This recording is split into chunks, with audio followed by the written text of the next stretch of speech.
Damien. Here. Councilmember Garcia. Here. Councilmember Hernandez.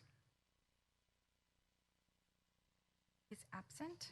Okay, so I believe at this moment I will make a motion to excuse Councilmember Hernandez and our City Clerk Marlon Garcia. Can I get a second? Second. Any objections? No. Chief Deputy City Clerk, please continue. Thank you, Mayor. Mayor Pro Tem Avila Here. and Mayor Estrada. Here, thank you for that. So at this moment, we have public communication, but I believe we also have a open session, study session. So I think it's in everybody's best interest if we put the presentation first and then we can have public communication. So, and I believe this is being presented by Ben. So Ben, go ahead.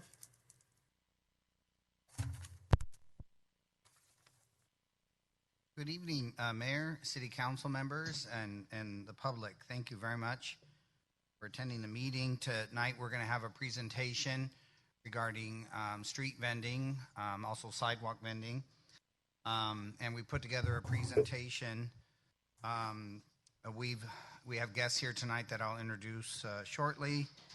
I wanted to make a few brief comments to the fact that staff has done a lot of outreach, a lot of research and education in this area of vending and mobile vending. We're not done yet, though, but we were prepared and ready to kick off this discussion tonight, and we will. Tonight, we see this as more of a educational forum, discussion forum, and then return in the future with the beginnings of some recommendations, if the council desires, to change policies and revamp how we regulate and work with vending in the city of Baldwin Park. So tonight really is about the educational and part of the equation.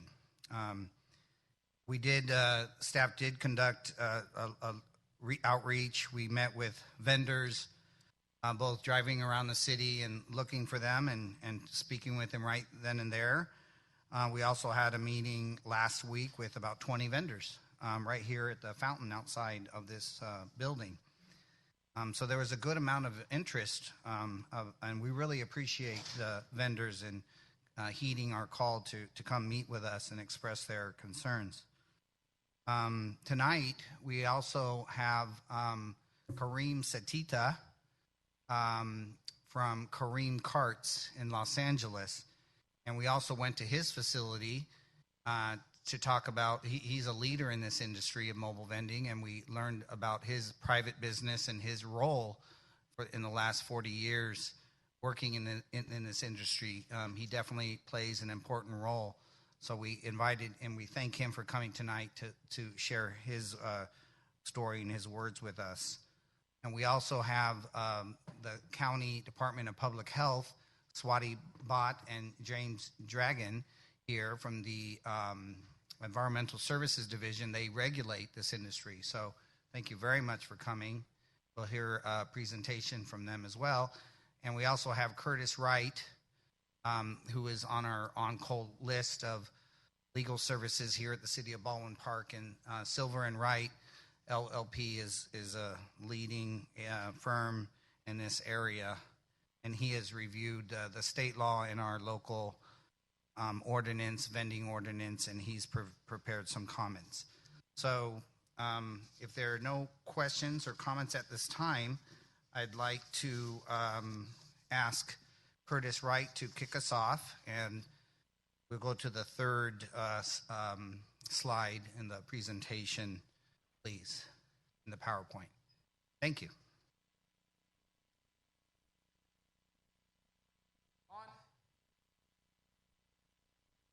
All right, oh, even while I'm talking?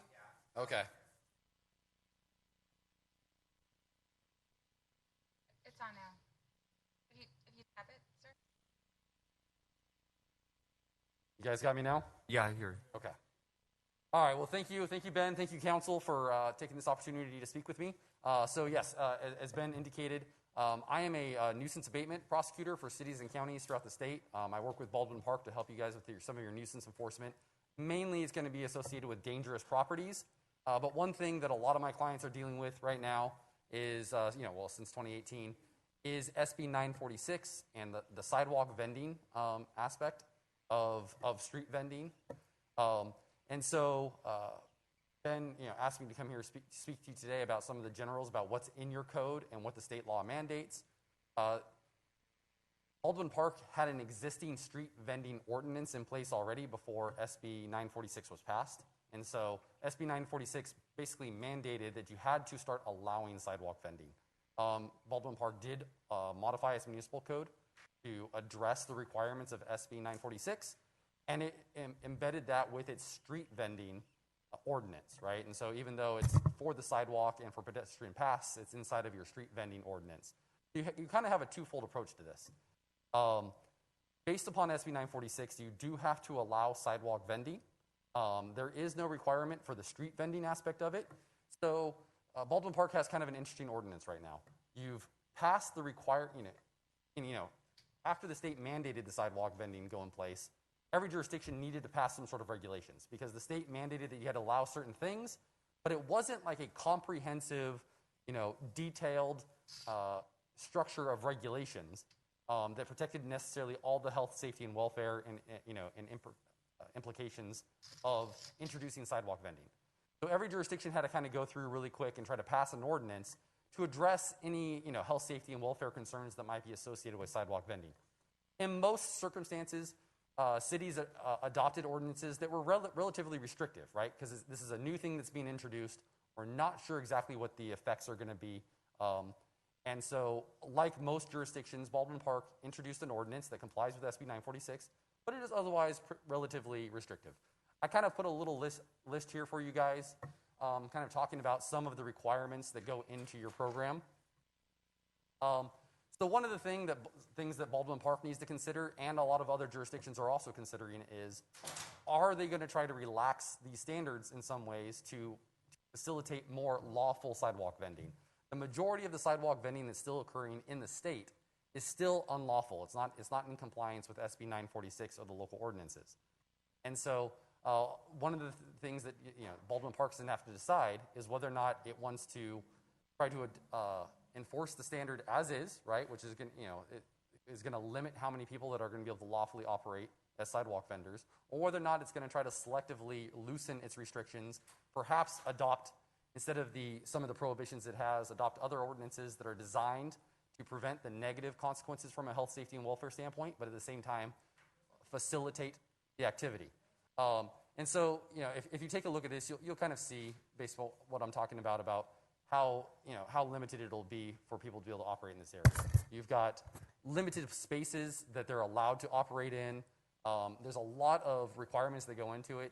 I listed permits and insurance required, but there's like 5 different permits that they have to have if they're going, if they're in like the most highly regulated class, which is going to be food.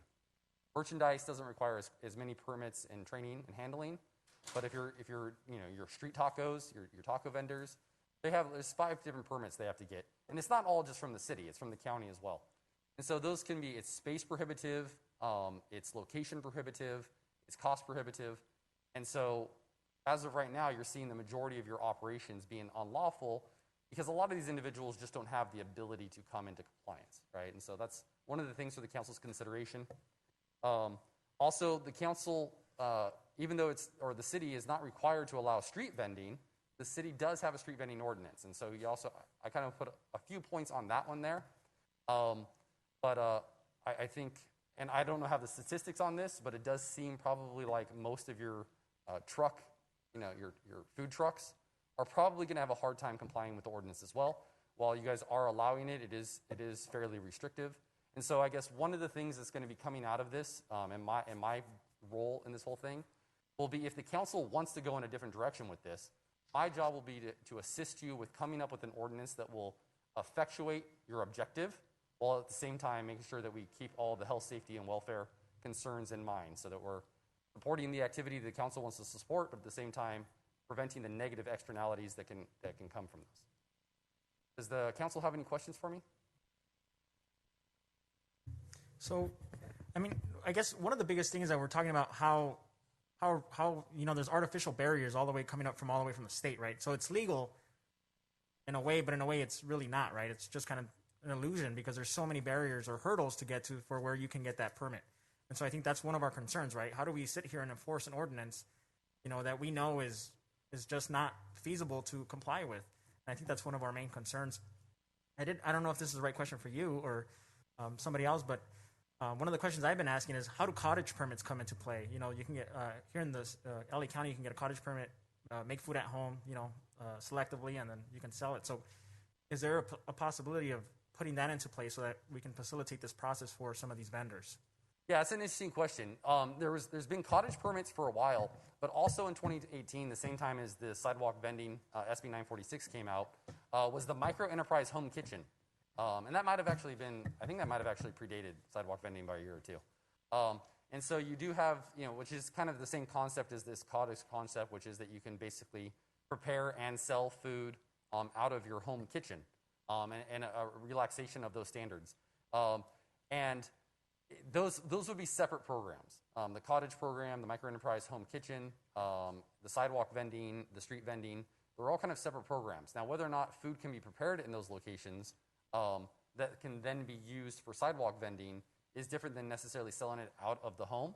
And so you're still going to have, if there's food preparation going on, they still have to go through the Department of Public Health, and they have to get approved for that food preparation, even if their distribution system is sidewalk vending.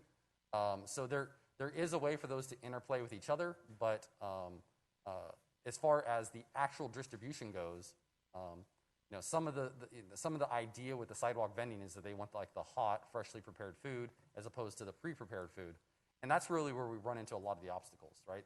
The pre-prepared food is actually much easier to vend than the food that is freshly prepared, and so without a doubt, one of the options for sidewalk vendors is to get pre-packaged or pre-prepared food, but I think a lot of the push on what's going into this is the fact that they want to keep their costs down and their overhead down by not paying for pre-prepared food. And I think a lot of the allure of like the street taco is that it is freshly prepared. So while that is definitely something that can be taken into account for the overall program, it won't necessarily address all of the issues that Baldwin Park is currently seeing with sidewalk vending. Mayor? Yes, Councilmember Garcia. Yeah, we do have a policy with regard to cottage operations, and it is in compliance with the state. And so I would say that, we can review that policy and, possibly bring it back at a later time as part of a larger discussion, I guess. But with regard to the street vending policy, the legal counsel, what I'm hearing is, one, we have a policy, an existing policy that is complying with state law. Is that correct? Yes. Okay. And two, most of the operations that are happening in the community would be considered unlawful because they don't have the correct permits. Is that what I heard? I don't have empirical data on it, but the anecdotal data that I'm getting from your staff is yes. Okay. So for me, I think, I guess I would like to better understand what, when they say something is working, then why fix it? So I'm trying to understand, what are we trying to fix here?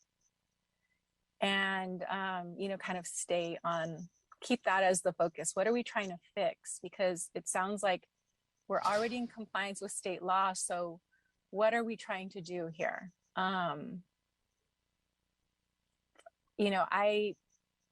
glad that we're in compliance with state law. And something that I have mentioned is it's important for me that any street vendor has the proper permits, because our residents, our constituents, would only assume that the city is allowing that operation to continue, and so therefore it should be safe, and it should be promoting public health. But if there are street vendors that are operating unlawfully, then that's where I would ask, what are we doing to enforce our existing policy that's in compliance with state law. And, and then are we considering alternative programs to help these individuals get the proper permits?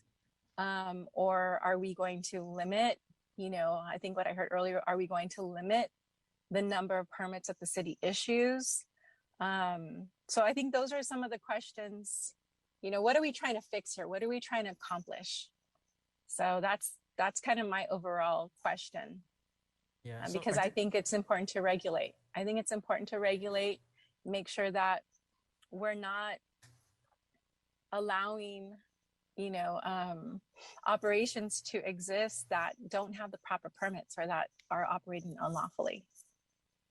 Yeah, and so I think the question is not whether our ordinance is legal, it's how feasible it is, right? So we all agree that we're in compliance with the state, but what we're saying is that, is it really fair to enforce something that we ourselves know is practically impossible to follow?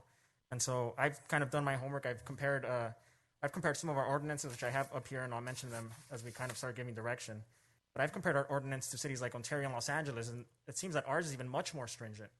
I think ours even asks for extra questions that you wouldn't ask a regular person who is trying to get a business permit in the city. So those types of things, I think, are things that we have to answer. And if you want to keep them, that's fine, but you're going to have to defend it, right? And so if this is a business permit like any other, why are we trying to ask these people for more questions? I remember, I wasn't here when this first came in, but I did speak in support of it as a resident. One of the things was, how are we going to ask these street vendors for Social Security, right? When, we know that street vending is done by a certain demographic. So it's questions like that. I also have Unfinished Business, which is a full-on report done by Public Counsel and UCLA. And they also touch on these facts, how, it's practically impossible to follow state law, the county health department, and then still go through the municipal code and, have an opportunity to have your enterprise. So it's not a matter of, letting this be unregulated. It's, putting a moratorium in place because we don't have, I think, the justification to defend this, which is completely legal and completely understandable. We've done it before. And, cities like Pomona did the same process when they legalized street vending. So I think that's the question that we're looking at, right? How do we have a fair and proper regulation of this industry? I don't want to keep asking questions. You have a lot, and I'm sure we all do, but I think you have a presentation, right? Right. So I'm just the first part of this, to kind of give you a legal update. There are other presenters. Okay. But before you leave, because let's walk back just very briefly to SB 946, which in effect would be the law by default if we had not passed a licensing process here within the city. Right. And the state law would be the default regulation in the city, which would mean that sidewalk vending, I should say, would be permissible. It's the cities were given the opportunity to pass licensing requirements as a way of still be compliant with state law. But being in compliance with state law means that you allow sidewalk vending, right? Right. Now, there's the legally question as to permissible way. whether you are truly allowing street vending or whether the requirements are so onerous that, in effect, you're disallowing street vending or sidewalk vending. So we have to be careful with that as well. Without a doubt. Right? Okay. So, Ben, I think the next person then. Thank you for being here. Can you repeat your name real quick and then the agency you're with? Curtis Wright. I'm with Silver and Wright LLP. We are your nuisance abatement special counsel. Okay, nice. Yeah, sorry. You didn't have any slides to show us, correct? Just one. these. Nice. Okay, thank you. Thank you. Thank you, Mr. Wright. Next, we're going to have James Dragan, the branch director of the County Department of Public Health, present. Thank you very much for your attendance. Sure, Honorable Mayor and Council. The next slide, please.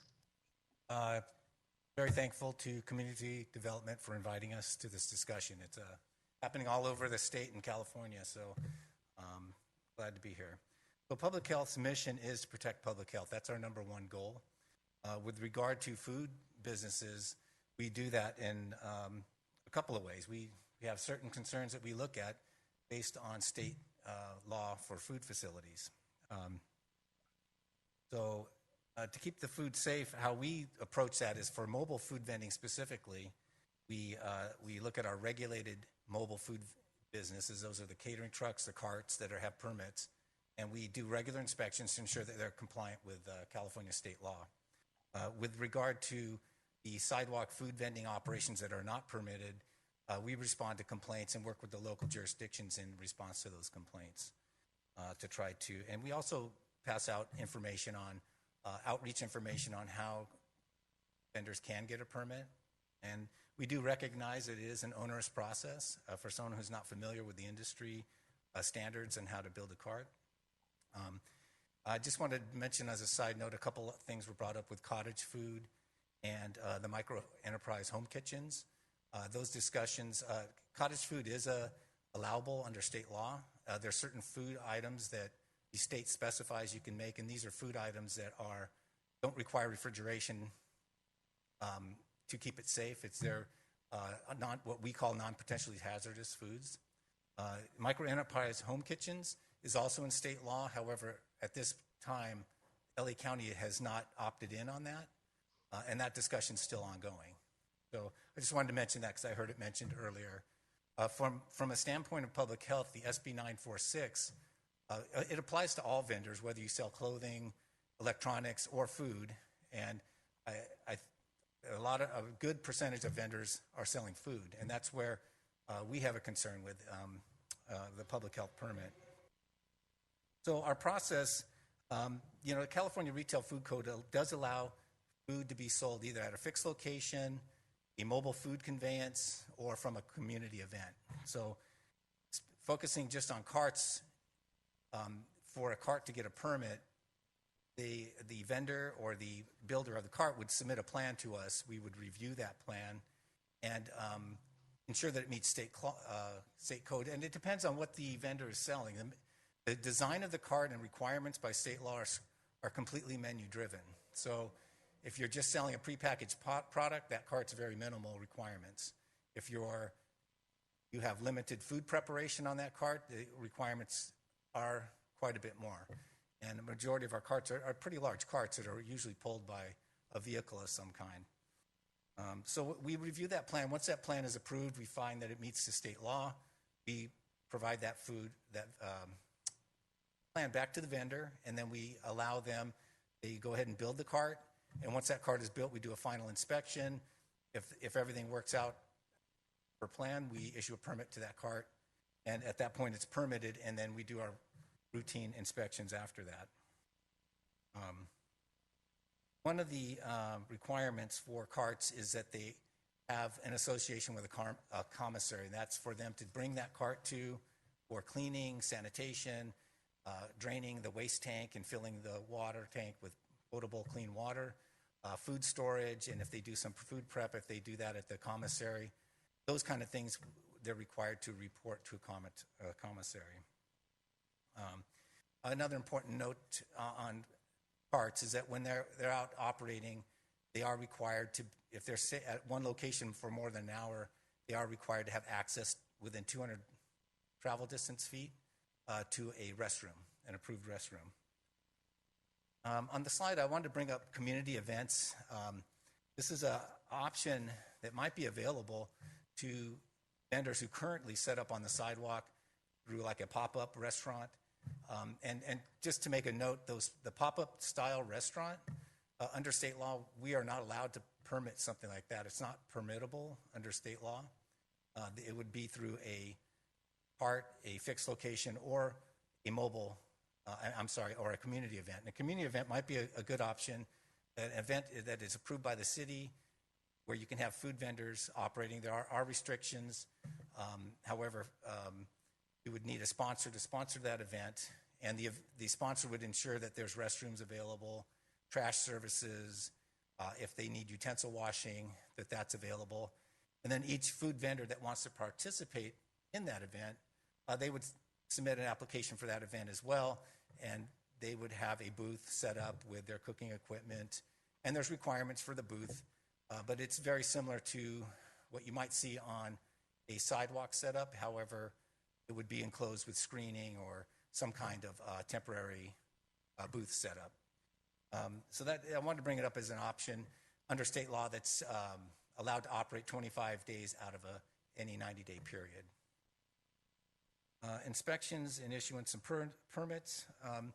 So once we approve a cart, as an example, and we permit it, they carry a public health permit where we are required to inspect them annually. Depending on their, the type of food service they have, it's either one inspection or a couple inspections per year. So currently, we're working with local city enforcement and local law enforcement when we're talking about the unpermitted vending that we get complaints on. And so we work with those agencies. We always work with local law enforcement. That's for the safety of our team to go out. Many of these complaints, the operations are after hours and in the evening. So we always go with law enforcement for that purpose of safety. Sidewalk vending is a multi-jurisdictional issue involving not just public health requirements, but there are other requirements for local departments such as a business license, street and sidewalk use issues, storm drain issues with draining of waste. There might be some other zoning issues. So we like to work with our local cities as we address this issue. Our statistics, the number of permits we have in LA County specifically for carts is currently have 1,557 permitted carts in LA County. 924 of those are what we would consider low risk, where the food operation on that cart is not what we would consider high risk. They're doing minimal food handling, and then we have 633 high risk carts. To note, when we issue a permit for a cart, it's not for a specific city or location. When we issue a public health permit, that vendor can operate that cart per our regulations anywhere in LA County that we inspect, and that's 85 out of the 87 cities here in LA County, or 88 cities.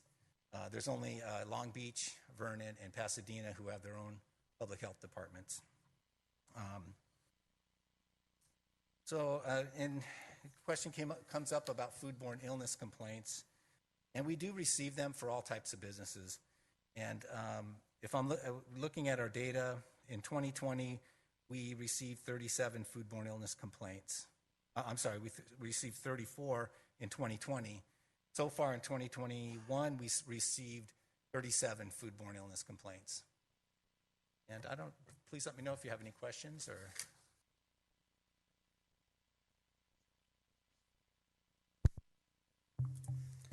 Were those complaints in the city of Baldwin Park? I don't know of any that were specifically in the city of Baldwin Park. In regards to those complaints, those are just, again, usually driven by consumers? Yes. Right. And it's not, again, based on, but you have no data in the sense of when you go out and do your spot inspections of how many people are in compliance and non-compliance and compliance? As far as our regulated food vendors, Yes. businesses? Yes. I don't have specific data. I mean, any inspection we make could result in a number of violations or none. It just depends on what we see. The majority of the folks, to your knowledge and experience, are those individuals more likely to be in compliance than out of compliance? I would say generally most of the regulated food industry that we inspect, they're in compliance. They may have a few minor issues here and there. Right. We have certain issues we call good retail practices that they may be out of there, but I would say majority are in compliance. Right. So one of the things, in my view, is it helps to regulate and, more importantly, help bring in these folks that are unpermitted and so forth, because again, they're now being held to the similar standard that we have restaurants and everyone else out in the communities, eating and so forth, right?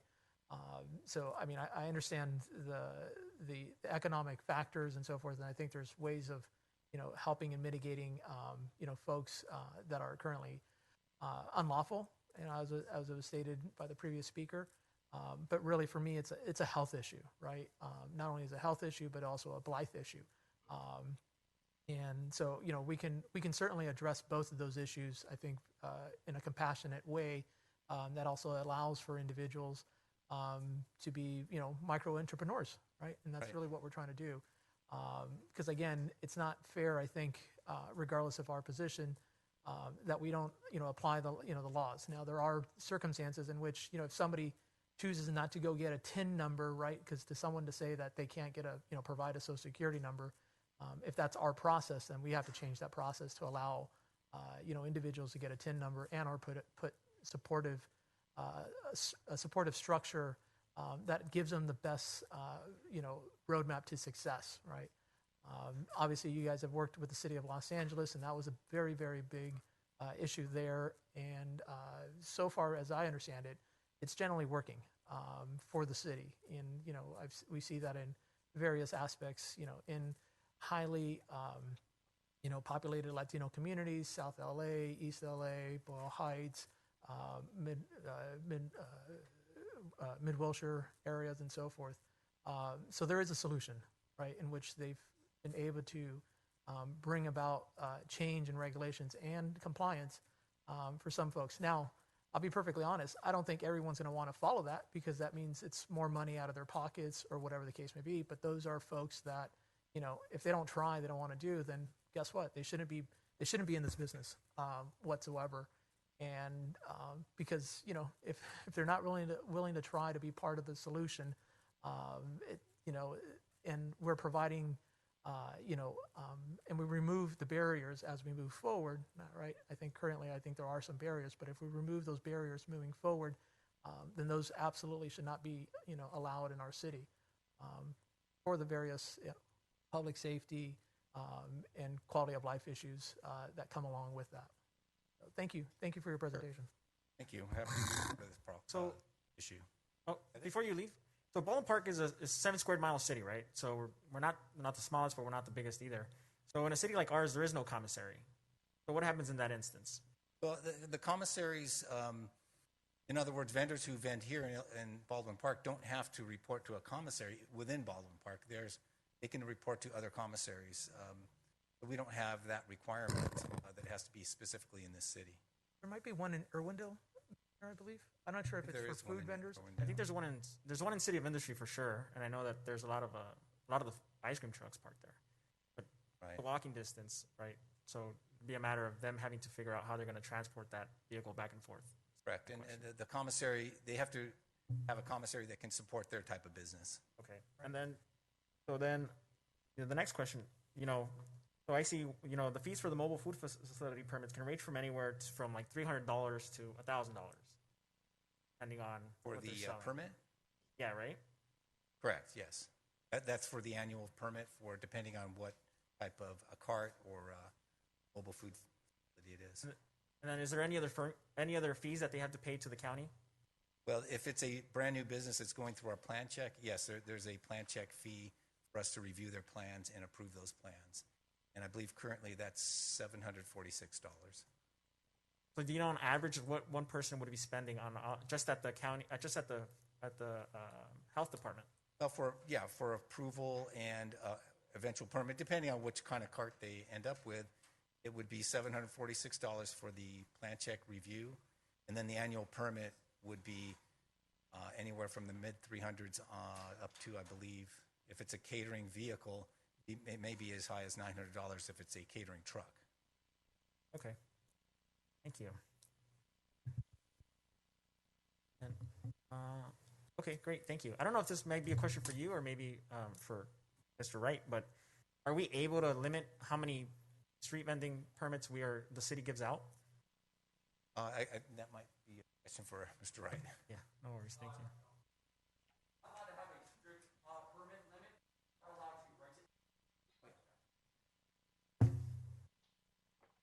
You can't have just a strict limit, but you can put health, safety, and welfare limitations on the number of permits. So, or not the number of permits, but how many permits are being deployed or used at a certain time. So there's ways to, I guess, effectively limit it without necessarily limiting the number of permits. Okay, thank you. Are you able to do that geographically? Yeah, so that's some of my jurisdictions, that's what they do, right? So it's not that there's a limited number of permits that will go out. It'll be a limited number of permits that can be used in a certain area at a certain time. Got it. Appreciate that. Mayor, I have a question. Yes, Mayor Pro Tem. Aside from the health permits, what is the city charging for city permits? Are we charging for a city permit as well? Sorry, the volume's a little bit low. Can you repeat your question? I said, aside from the health permit that they have to pay, as a city, are we also charging a fee? And what is that fee for a permit to be in our city? Ben, that's probably a Ben. Yes, Can the you hear me? city, yes, an answer to the question of what are essentially the city fees. There's a one-time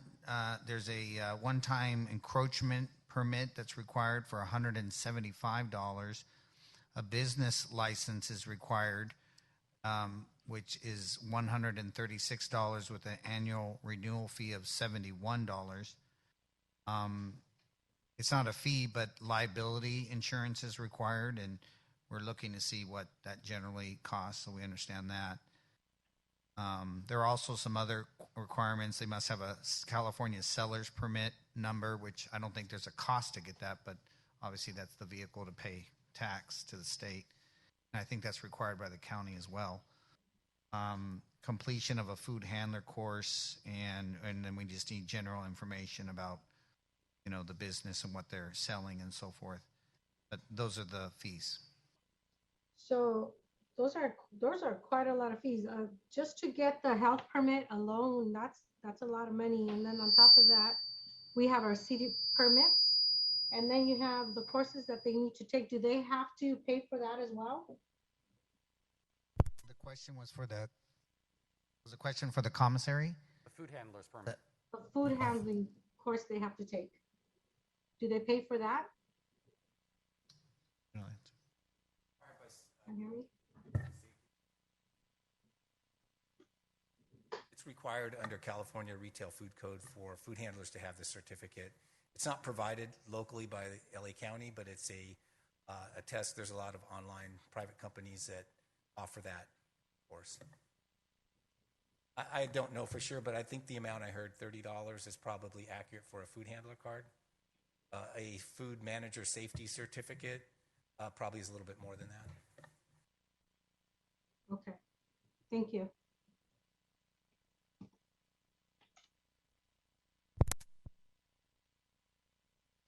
Thank you. And if there are no other questions, we can ask Mr. Kareem Satita to approach. And thank you again for visiting us, Kareem. And I think it's timely he can address the industry and maybe some other questions and bring the sort of the private sector view of this, since we've mostly heard now from the government agencies. Thank you, Mr. Good evening, Mr. Mayor and City Council. I'm so pleased to be here in City of Baldwin Park to assist you and help you to legalize and approve a street vendor in the city. Actually, when I first heard that, and it took me back to 15 years ago, when the street vendor in City of Los Angeles is not legal, and we try to fight it left and right to be legalized. And finally, last year's you okay it and approve the street vending in City of Los Angeles. All these years, the city has been collecting permit and license, and actually in the law, vending in City of Los Angeles are illegal. Now, I'm here to help you and assist you with this and anything in my power. I've been in this industry almost 38 years. I own 3 commissaries. I own a manufacturing facilities. We manufacture from a little small prototype carts, fruit carts, to all the way to mobile kitchens, 50 foot and up. Actually, for my introduction here, I will talk about commissary. How important the commissary to this industrial? It's very important. We have to comply with all the rules and the regulation from the state and the county health department, which is they will never issue a permit to you without a commissary facilities. You have to have a commissary facilities. Why you have a commissary facilities? To keep control of those vendors, wash and clean your vehicle in approvals facilities, and Also, they supply you with food and everything is being under control from the health department. Secondly, commissary is the most important thing for the vendor. Commissary is one stop, so the vendor come to the commissary, wash his car, clean his car, park it overnight. If you need to plug your car overnight with electricity, you can have the facilities, to provide electricity for you to plug all your refrigeration, everything, your food will be in the right temperatures in the refrigerator. The next day you come, you have your truck ready or food or cars ready, you go to work in the street. I've heard everybody just been talking about street vending and sidewalk vending. It's completely different. We've been working with this for years. We have two laws here. We have Cal Code, it's been approved 2007. We have carriage law, it's been implemented 2 years ago, and 3 years ago. It's been it's about 4 years ago, but just been enforced 2 years ago to have the carriage law. And we tried to come up with prototype vehicles to work on the sidewalk. We can't do it. We are not like New York. State of California here, we put the rules, they put the regulations, but they don't know what the sidewalk in the city. Each city read even Cal Code, the definition of Cal Code differently. I'm going to get you to this. It's very important because when we talk about street vending, will be allowed to can have food trucks, you can have food trailers, and especially these days during the COVID, the industry has been booming, it's been going crazy because, the lack of the restaurants and the people, they have some issue. Most of the restaurant owners, they want to work from food trailers or food trucks in outside field area, so then they will not be liable for any sickness or anything to his client. So the industry has been growing. It's been going, from 0 to 100%, maybe 200%, maybe 300%. I cannot project that. But for us as a manufacturer and all the manufacturing in the state is going crazy now. Go to the section which is, we said, sidewalk vending. Sidewalk vending, you cannot, because if any vehicles, like, for example, LA County Health Department are here, do you know? Grill carts. We approved grill carts since 2007. It's been approved. And grill carts, you have to have some specific in there. You cannot make them smaller.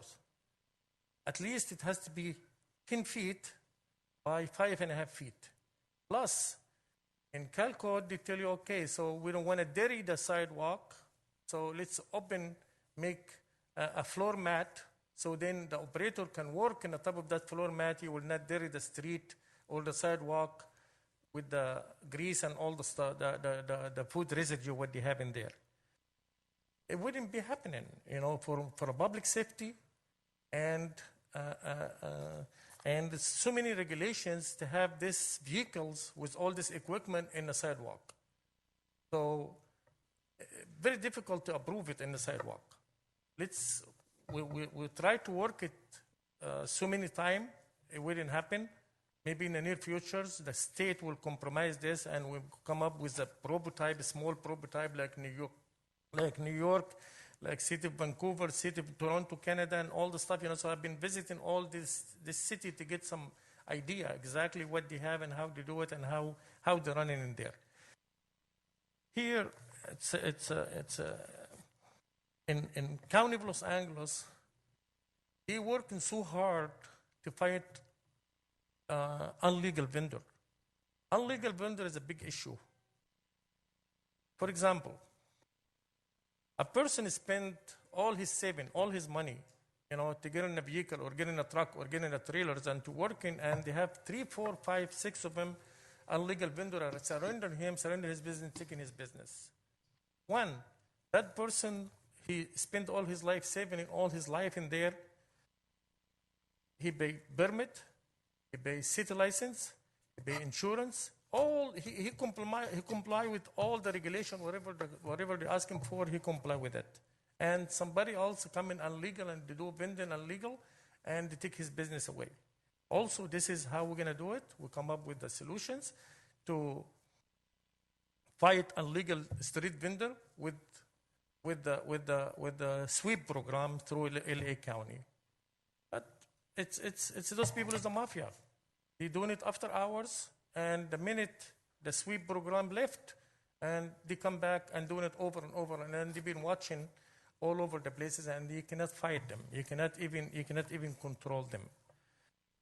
I want to bring this issue to Baldwin Park because from the business perspective is it's good for the people who want to do business. They want to conduct a business, real business in the city, and you're helping a small minority, small business guy.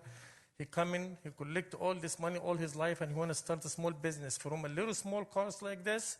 One day he will grow up. Maybe he will buy a food trucks. Maybe he will buy a food trailers, and also the city make revenue from him. He pay business license, he pay insurance, he pay all the stuff in there. So he helped the industry with this. Regarding, we came up 10 years ago. We come up with the idea. It's a food truck and retail expo. I created this. I invented this, and I said, let me make a small event. I rent a park, and I invite a lot of people to come and to participate in this. It became very successful. Became it's a very successful program. And then the city came and approached me and they say, okay, and the community redevelopment in City of Los Angeles, they came and approached me and said, okay, let's do it together. And we're doing it in a professional matters, and we're doing it. We're holding this for the last 7 years in LA Trade Tech.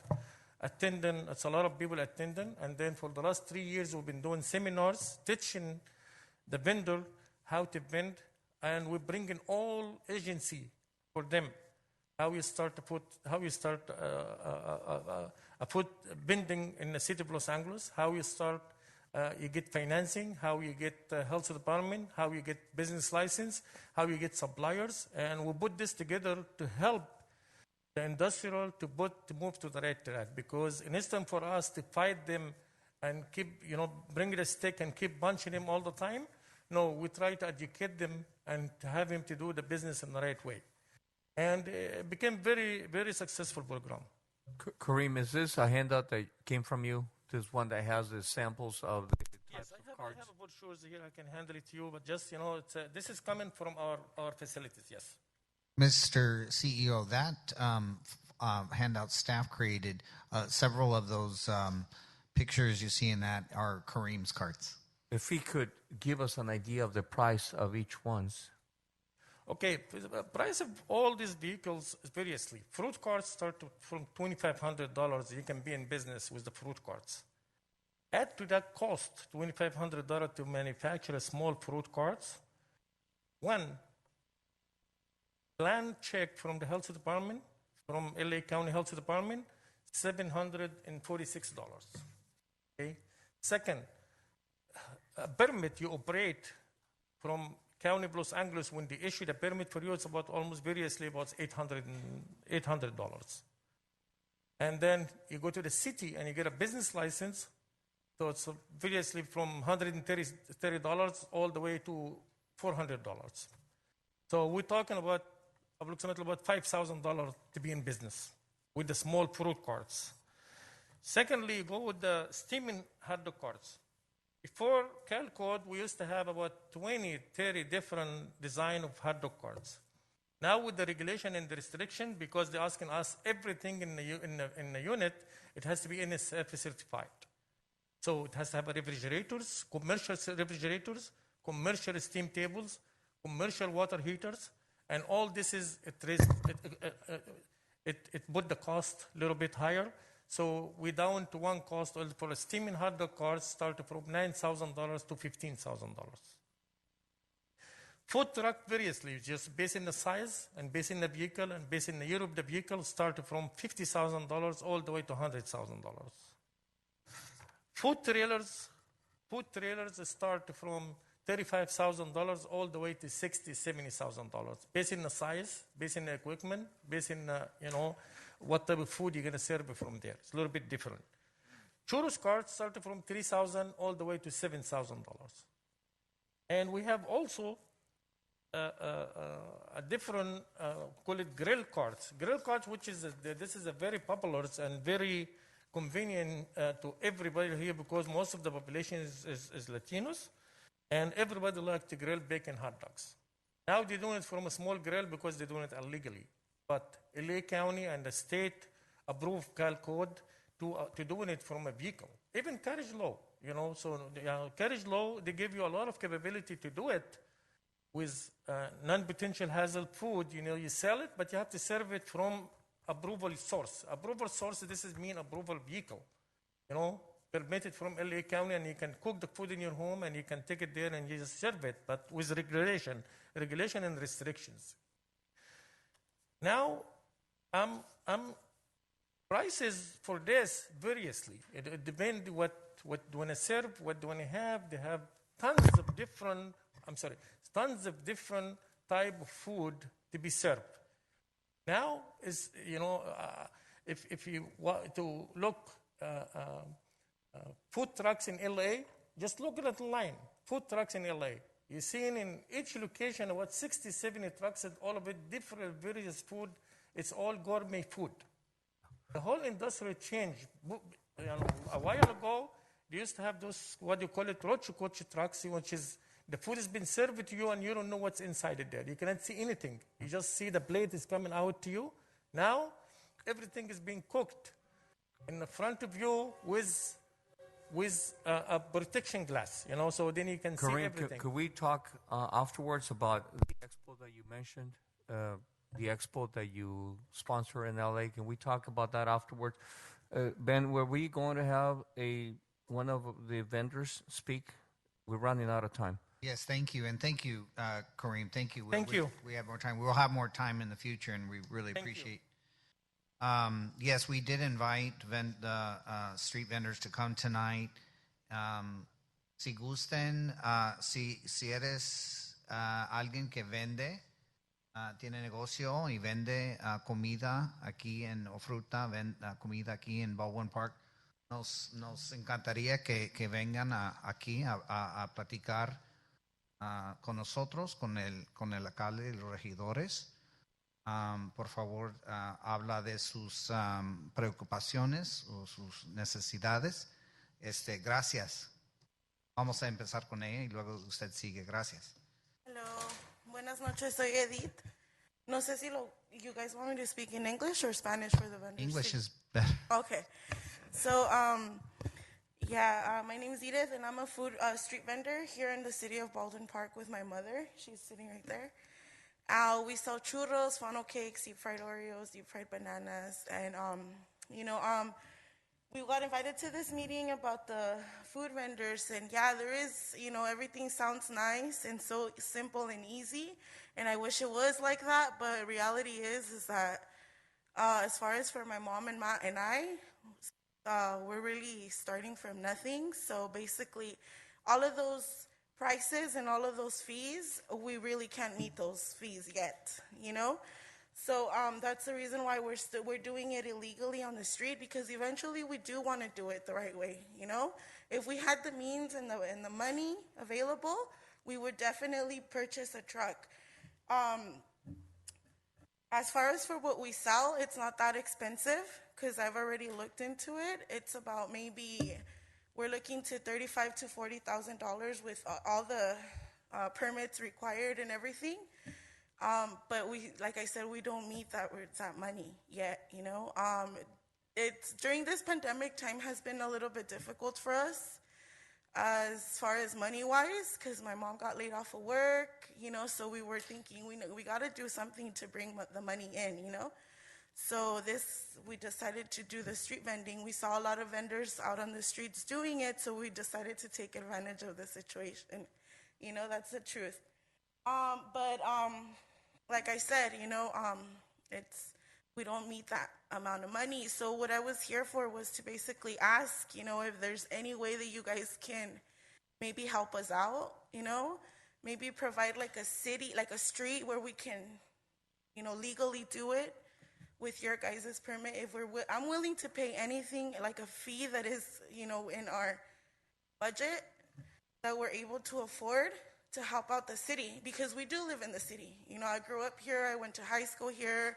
I went to elementary school here, and now we're doing this, So, yeah, like that's pretty much one of my concerns, So if you guys do enforce those,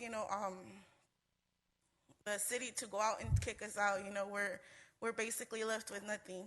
We're gonna have to look for ways of bringing in money, and so yeah, that's all I can say. As far as the community in Baldwin Park, we've had a really positive response. A lot of them walk up to us and they say, you know what, we're really glad that you guys are here. We needed this. We always have to travel all the way to Amani or, East LA or Whittier. And we have it like right around the corner. We could just literally walk out here, So the feedback from the community is actually very, very positive, I was telling a lot of them to come and support us, about this meeting. But, so yeah, that's all I can say. My name is Edith, and that's it. Excuse me. Edith, if I have a few questions really quickly, if you don't mind. Thank you for your story. Now, given everything that you've mentioned, and you say you want to be part of the solution, would you be open to getting, the food handler's permit? Actually, it's closer to $7 or $8. Yeah, definitely. You know what? As far as that, I actually worked at Subway for over like 15 or 20 Gotten that years. in the past. So, and I was a manager there for more than 10 years. So I actually do have like the manager certificate, food handler certificate, which is a 5-year. But yeah, definitely. And the other thing is, would you be open, what you're saying is you don't have the capital to do what the capital is. So would you be, if there was a micro loan available to you, is that something that, you would consider? Because again, it sounds like you're doing well for yourself and it's great. And I applaud you. But it also sounds that, it's, you need the upfront capital, right? That's, to pay for that. That's basically what's like. But would you be willing to take out a loan from, like if the city were to give a small startup, micro entrepreneur loan to do that, would you be willing to do that? Yeah, definitely. Thank you. No, this helps for, as we discuss various solutions, not only for yourself, but others. But thank you. Okay. Thank you, Ms. Murray. Thank you.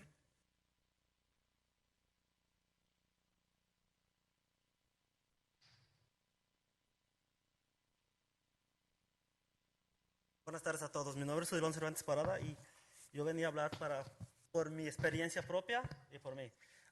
Yo me dedico a vender elotes en la calle, raspados, chicharrones. Disculpe. ¿Sí?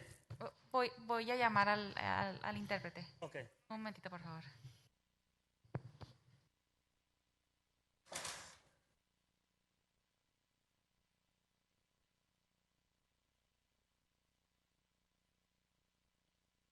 Buenas tardes, mi nombre es Baldwin Cervantes Parada.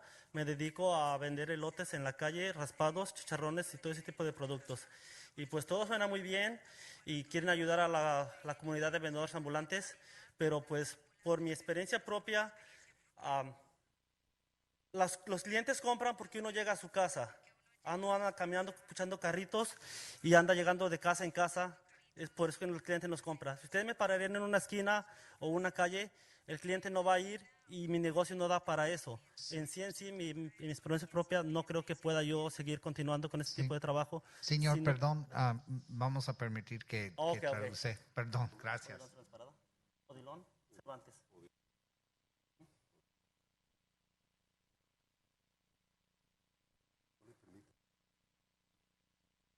Me dedico a vender elotes raspados. Okay. My name is Odilon. Odilon Cervantes. And I sell, Can you speak into the mic?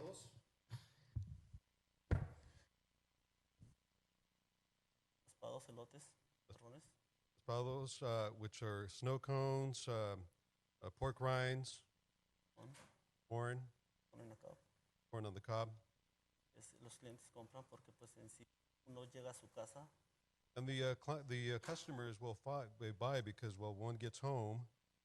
Solamente es así como uno pudiera venderles. Si me parara en una esquina o una calle, no habría modo de poderles despachar porque el cliente no va a donde están los negocios pequeños. And Un that's elote de 5, un elote de 2.50, de $1. and that's the only way that people will be able to afford this here, because at other establishments it costs more money. It's like so. Mi negocio no da para como una troca de $3,000, de $1,000. Mi negocio en sí no da para eso. Yeah, my business, we don't make enough money to purchase a truck that's costs $5,000. Pues se me hace muy complicado sacar los permisos y todo lo que piden, porque yo traté de hacerlo en la ciudad de La Puente y no se pudo. So it's very difficult for me to comply with all the requirements or permits, because I try to do that in the city of La Puente, and I wasn't able to do it. 99.9% que es que no lo van a dar el permiso. I know that 99%, I'm sure that the permit is not going to be issued.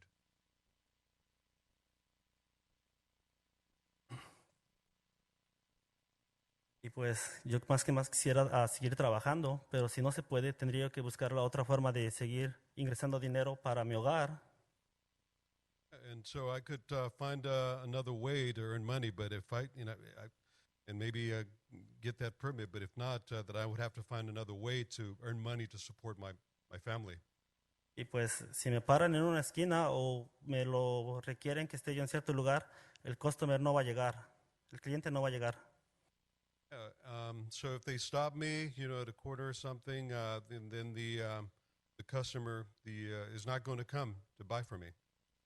Y pues tengo 15 años haciéndolo y no, como dijo aquí ahorita, dijeron que se enfermaron 37 personas, pero yo en el tiempo que tengo lo haciendo, nunca me he enterado que un cliente mío se haya enfermado por mis productos que vendo.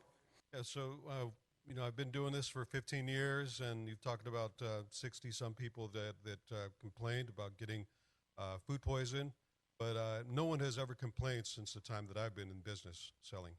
Y ahorita vinieron, también hablaron de carritos y eso, pero pues hablaron como tipo de carritos de frutas, de otro tipo de comercio, pero no específicamente de la mayoría de personas de los que estamos aquí, de vendedores ambulantes de elotes.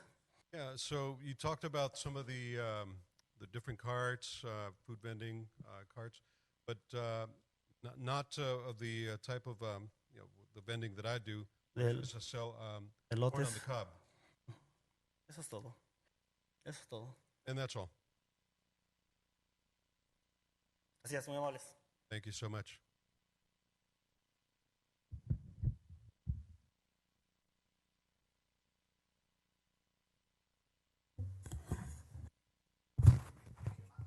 ¿Alguien más que quiera hablar de los vendedores ambulantes?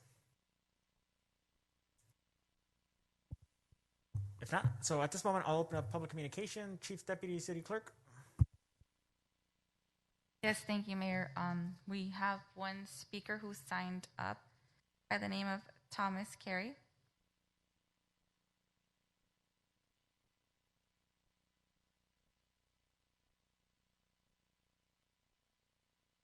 Good to see you again, Thomas. It's been a while. Yeah, it's been a long time. They're still fooling around with the street vending stuff.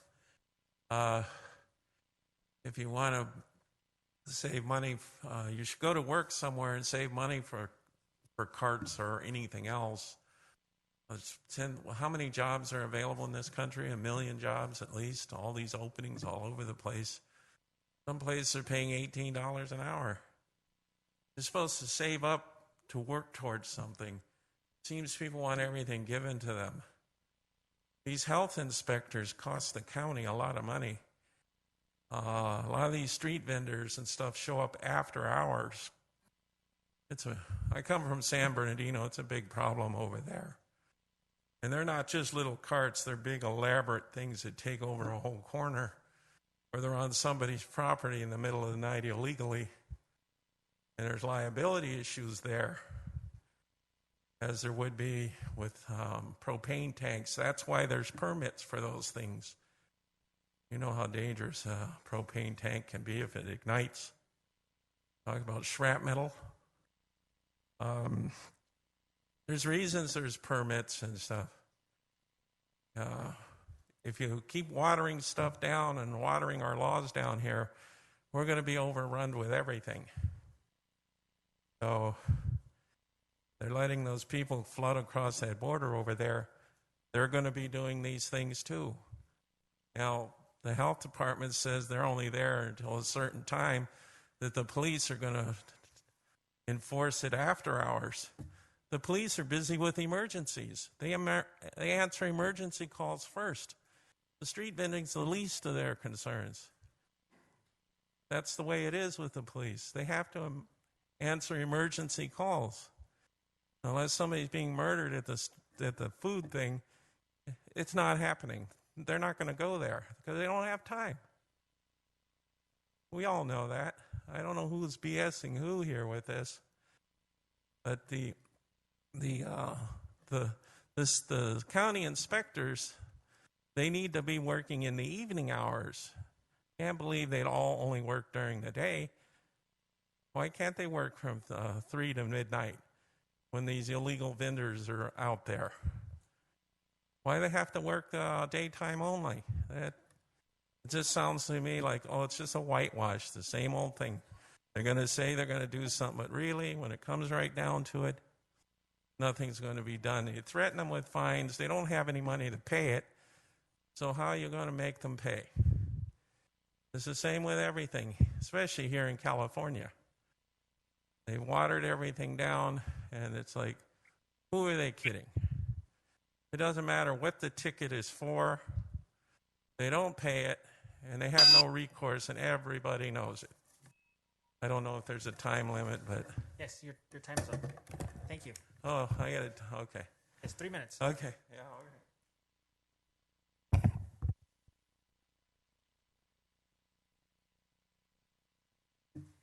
John Rios, residents. One of the things that we're talking about, the food vendors, okay. The food vendors are causing a big problem. They're taking over the sidewalks. I'm just going to mention a few of them.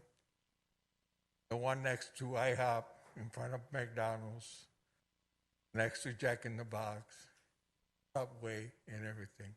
They have to pay permits. They have to pay insurance. But they park themselves right there, take over the street, the sidewalk. And what the city is doing, the city is not doing anything. And the biggest thing is right here on Walgreens, right there in the corner. There's a fire hydrant there, and they park themselves right there at the sidewalk. Some friends of mine called me up. They told me, hey, we can't even go through the street. We have to go through the street. We can't go through the sidewalk. You know, why are we permitting all this? I've called the county and the county health department. They told me if they would get police protection to come over, they'll take care of it. Why should we have the county come over when we have a department that can do it? Would you allow, like I told you last meeting, we got handcuffs on our inspectors, on our police department.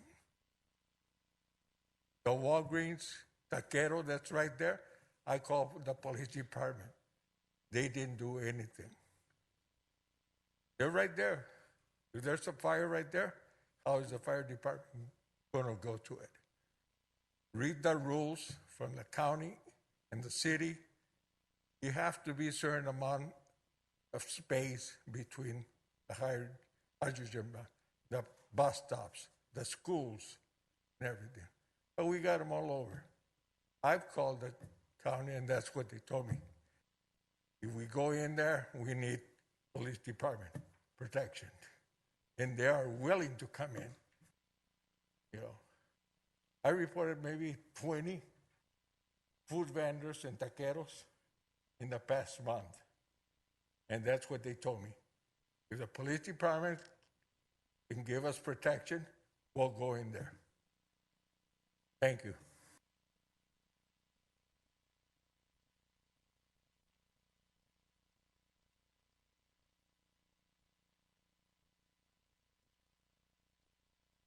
Greg Tuttle, business owner.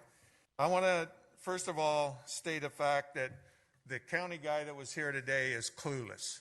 If he's trying to tell you that he's had no complaints, he's a liar. Because we've talked to the county department here in Baldwin Park and we've talked to LA. They want to ignore it, fine, it's on you. Second of all, if these people, the only way they can make a living is to sell food off of a truck, that's BS. There's tons of jobs out there right now offering. Go to work. Get your job and go to work. If you want to be a self-employed person, you have to save up and pay for it. I pay over $1,700 just for a county permit for a fire department. Hernandez, you going to give me a loan for that? Because I just don't have the money to pay for that. You're going to use city money to do that? How generous of you. It ain't your money. I don't want you using my tax dollars on that.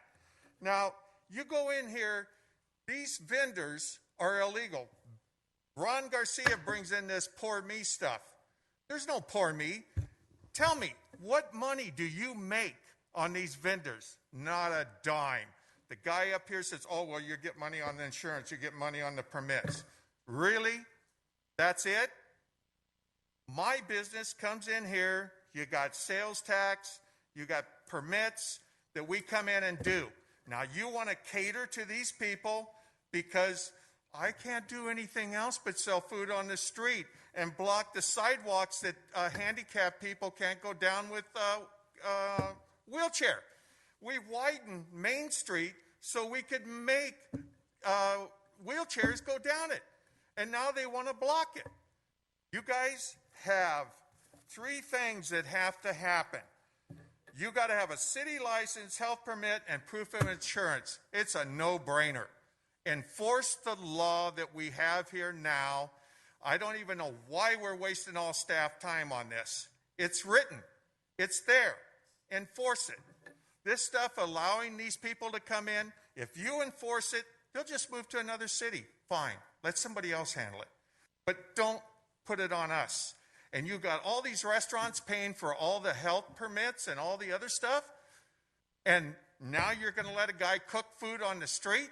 They don't have cleaning utensils. They don't have a floor mat. Have you seen one cart with a floor mat? Have you seen one cart with a trash can to put trash in? No. Where does the guy go to the restroom when he's standing there all day in the hot sun? He does. You know where he goes, behind the trees. This is not right. And if you want Baldwin Park to be the dump, so be it. But I'll move out of it. This is not the city that we need to have here. You need to clean it up. And the only way you can clean it up is to get these guys out of here. Thank you very much.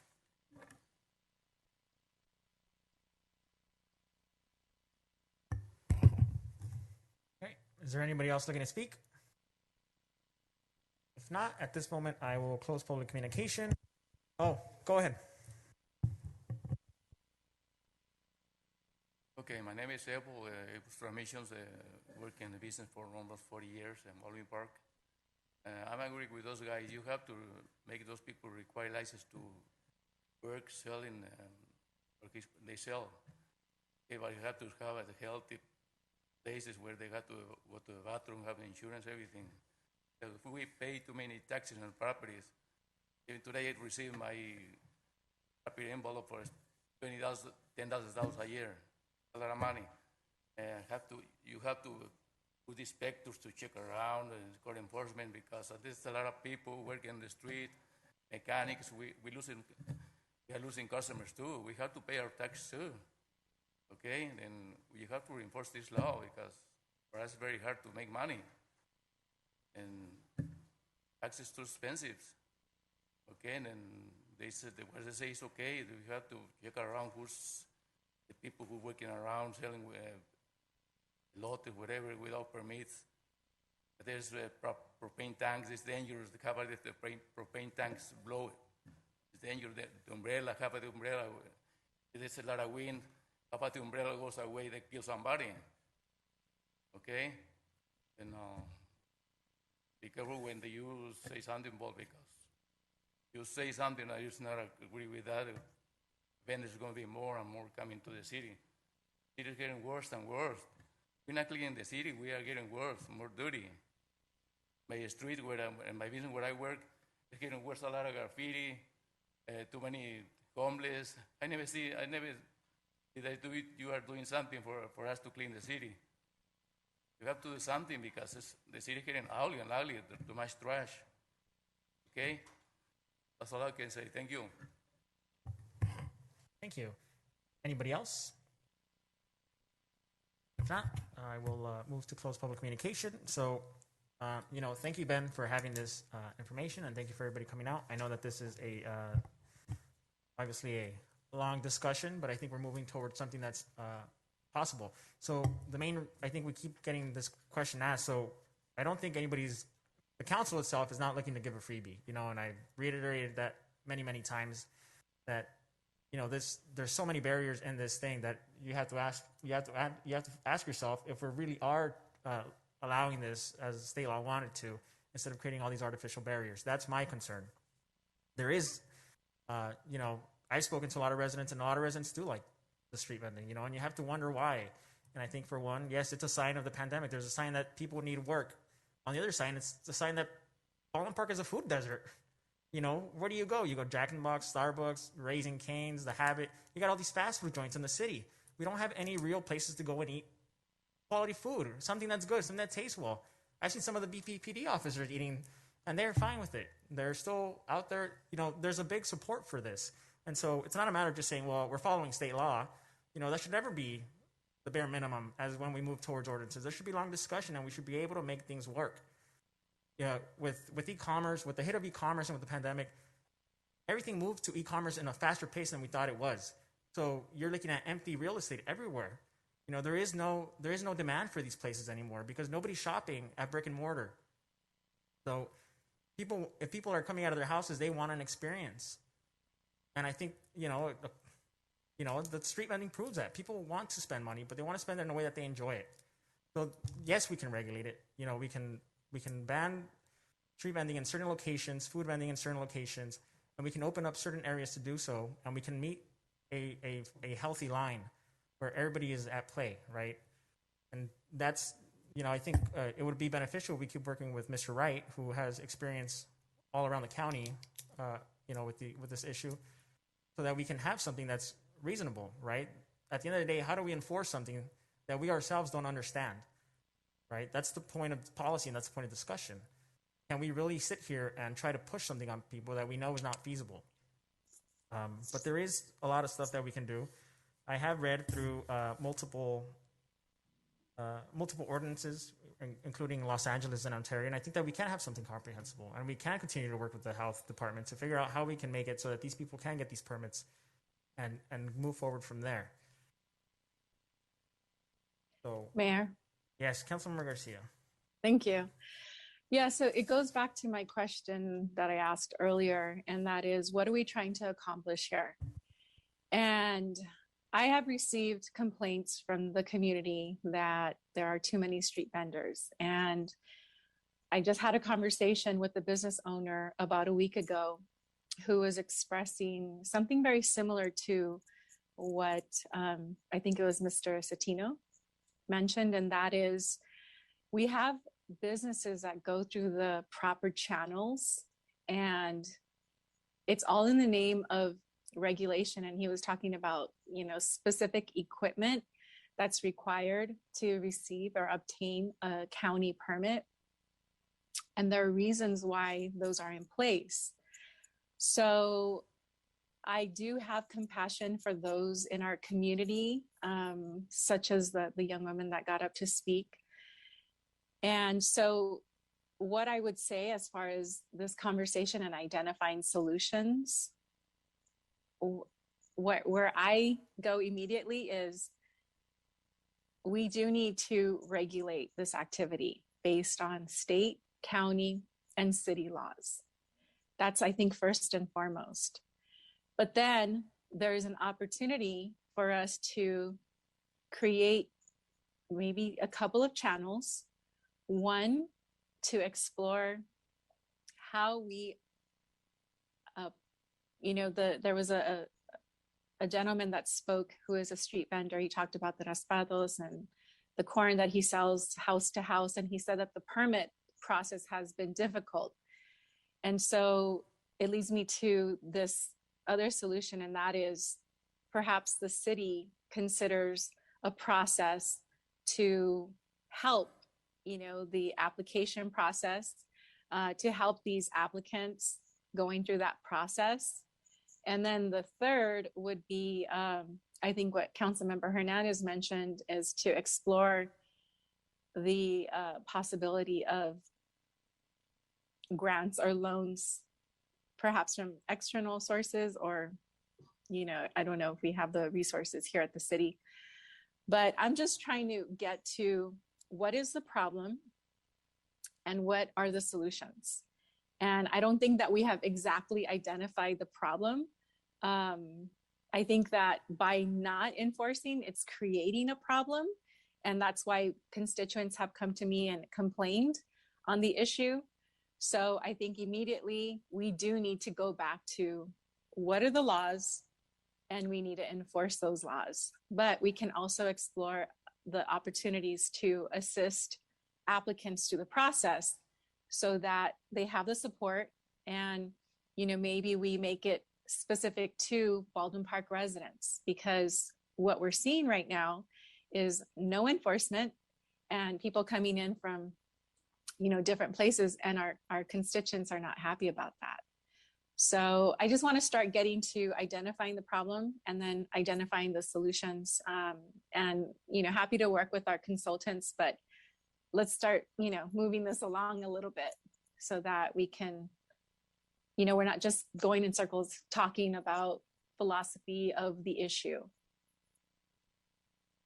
Yeah, so I think we've kind of answered that question a lot, and that's the point, that there is no feasible way to follow this ordinance. So how are we going to sit here and enforce it, right? The whole point is that we're trying to create something that can be enforced because it's fair and reasonable.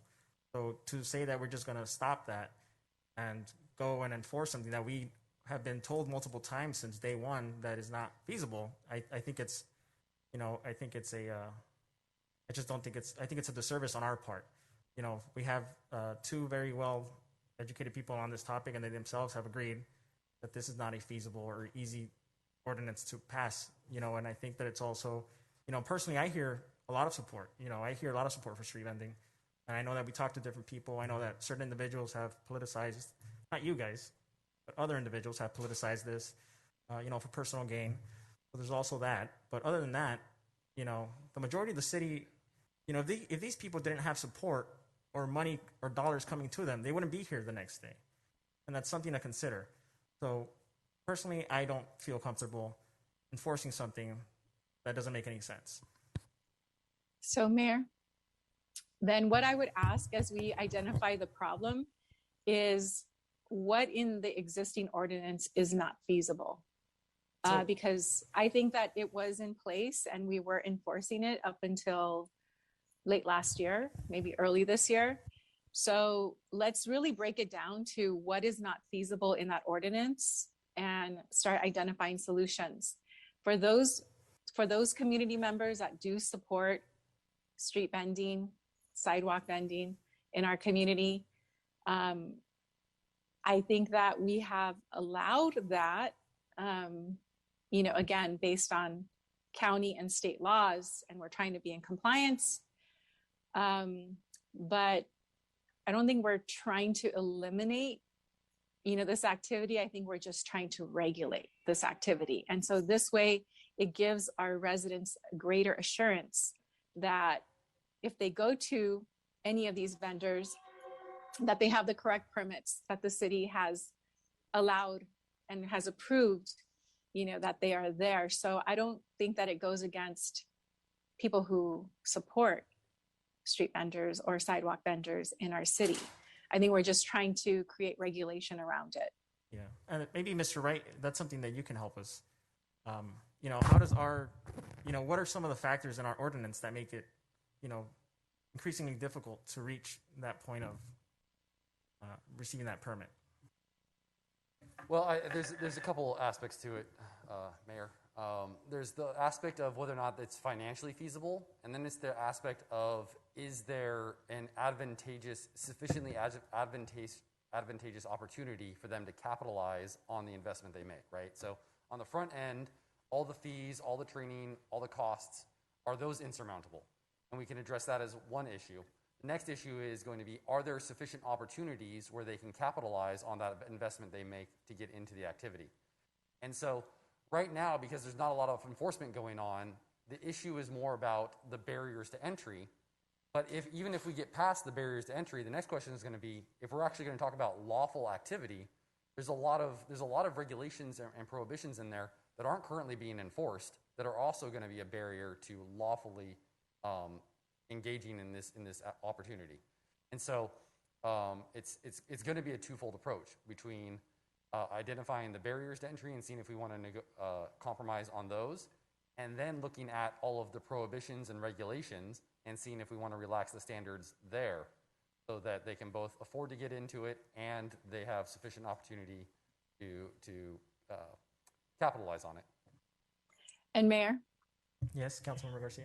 I would ask that this legal counsel, when you say that there are barriers within the ordinance, I would ask that you call out, are they state, are they county, or are they city barriers? And because obviously as a city, we only have so much control, right? That's a great point. I mean, obviously they have to have a California seller's permit. They have to have the food handlers training. They have to have the Department of Public Health permit. Those are all beyond the city's immediate control, other than something like a financial aid program. Obviously, the city could help alleviate it with a financial aid program, but those mandates are outside of the city. Now, the city has a business license requirement. You have the encroachment permit requirement for trucks. You have an operator's permit. You have a vendor's permit. So there are some things within the city's control, but I would say that those are probably the minority of the barriers, not the majority of them. Great, thank you. So, excellent. Oh, yeah. So, could you? I mean, this is a discussion that's going to keep going, and we are running out of time. But could you continue working with Ben? Give us a memo. Obviously, whatever the state's doing is out of our control, but what the city can do. I mean, sometimes I've been looking at some of our ordinances, and we're asking people to be 25 to 30 feet away from a corner, when cities like Los Angeles or Ontario are asking them to be 5 to 10, right? So these are other issues that make it, it seems like these are just kind of dingers, right? Where we can just ding these people for being within a certain area of a crosswalk, things like that. And I agree that there should be certain residential areas, certain commercial zones, where we're not going to have, somebody standing there or walking around with the vending cart, but there are going to be other areas where we should. And so then the question is, are these requirements really make sense where somebody can be 30 feet away from here and then laterally over here, and there's a whole formula you have to figure out to where you can place your cart, right? So those are some of the issues that I'm worried about, right? Because when I'm reading these ordinances, the difference in kind of schematics is it's obvious.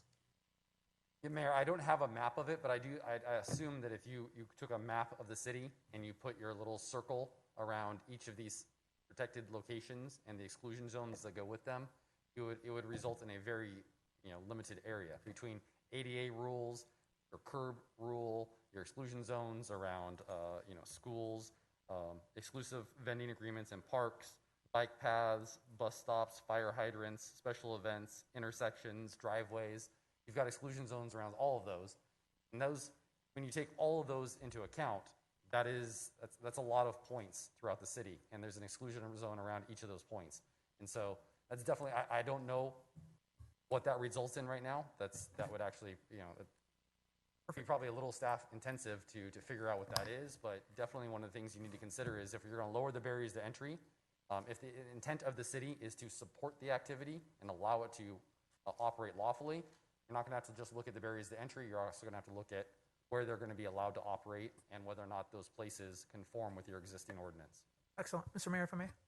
Yes. Hold on. One more. So how does private property come into question? Because sometimes you go through other cities and you see that there's a food truck, at like an auto shop that's already closed because they only do 9 to 5 business. How does that affect an ordinance like ours? Well, obviously you can't mandate that it's allowed on private property. The question is going to be if those private property owners want to allow this activity. It would still require the permits, and the exclusion zones would still be applicable. But in theory, there would be more opportunities on vacant parcels that aren't otherwise being utilized. You could also look into places that have large parking lots, like shopping or malls, shopping centers, things of that nature. in allowing them to, with the permission of the owner, to operate on private property.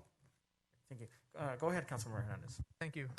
Again, thank you very much for your time and your expertise. I look forward to seeing the memo along with, if we could overlay some of that information with GIS and the mapping, that'll help us, understand some of the policies.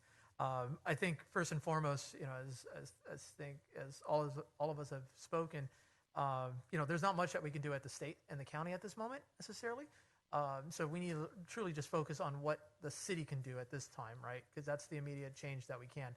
Now, we can't, not to say that we can't advocate for change or policies through our state and local representatives, but first and foremost, we need to look at, what it means, as you mentioned, the financial part and the other piece, right? Because like I said, it's, I want to be helpful to folks, but at the same time, I understand many businesses, and I've gotten the calls from them, especially folks, across the street from the Walmart area, where, they're blocking the streets. And so that's an issue of mine, just primarily, is the accessibility of streets and so forth, those that are setting up, on private property. And many of these people, I've gotten 2 calls from different private property owners that they're seeing the trash, and they're only knowing it because they swung by in the evening, and they've told them to remove and go away. And so they're not there on the private property's permission, but it's also the thing that they mentioned to us was the liability that they now carry should something happen, during the night, and so forth. So that's a piece that, if we can just look at that, because again, if something happens on private property or out on the streets, that's something that then we as a city, and this is where Robert and our other legal folks could look at, is, what's the responsibility that the city has, right? So again, it's to make, let's look at what we can do to help. Let's look at what the barriers are first and foremost, right? And then what are the solutions to that? The city of LA obviously has passed an ordinance that works for them, and they have several thousand of folks there. So let's look at that as a template, and then of course understanding what the solutions and the roadmaps to move forward, so that way we can hold people accountable with a lawful ordinance that's compassionate and that works for individuals. I understand that, and we may have to do it in some sort of scale based on the activity and the sales that they're, generally promoting. Because it's, at the same time, we have businesses that are infusing thousands of dollars and paying their annual fees to us and other things. And they're complaining. It's not to say that I haven't visited a churro place here in Baldwin Park or not, and there's some good stuff, but it's how do we make them successful so they can then become, another food establishment here in our city. Thank you. Thank you. Thank you for being here. So at this moment, we will move to closed session.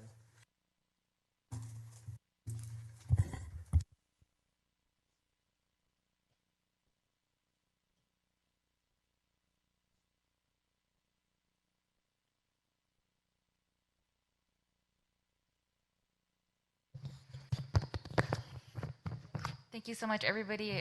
If you would please exit the chambers, we are going to go into closed session. Thank you so much.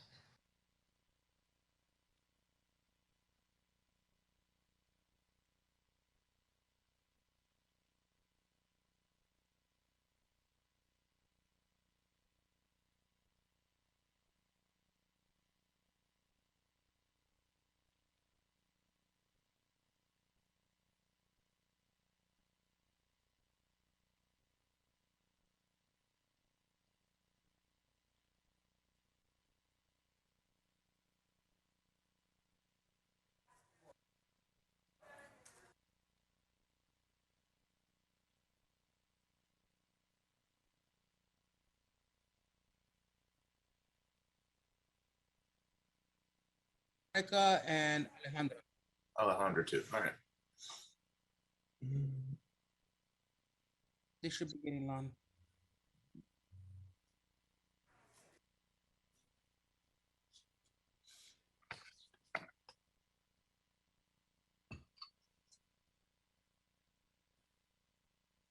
There's Monica.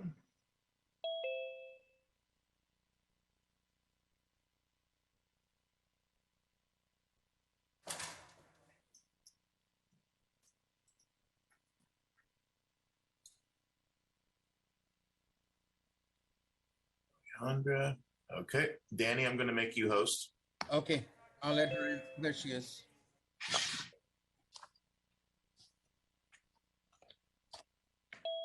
All right. You're the Perfect. host now. I'll see you guys at 7. Have a good meeting. Thank you, David. Thank you. See ya.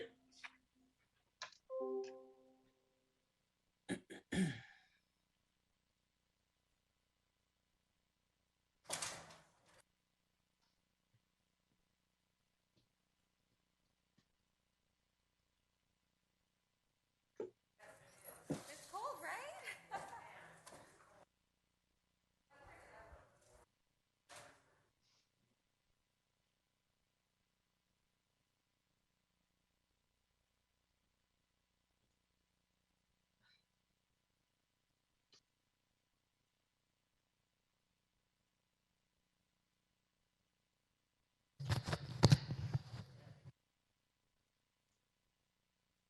Lulu, can you hear me? I can, thank you, yes. Okay. Are you in the closed session meeting? I think so. Yeah, okay. Just Yeah. making Yes. sure that it's not being broadcasted. Right, Mark, it's not being broadcasted? No, this is the closed session. Oh, perfect, thank you. Hi,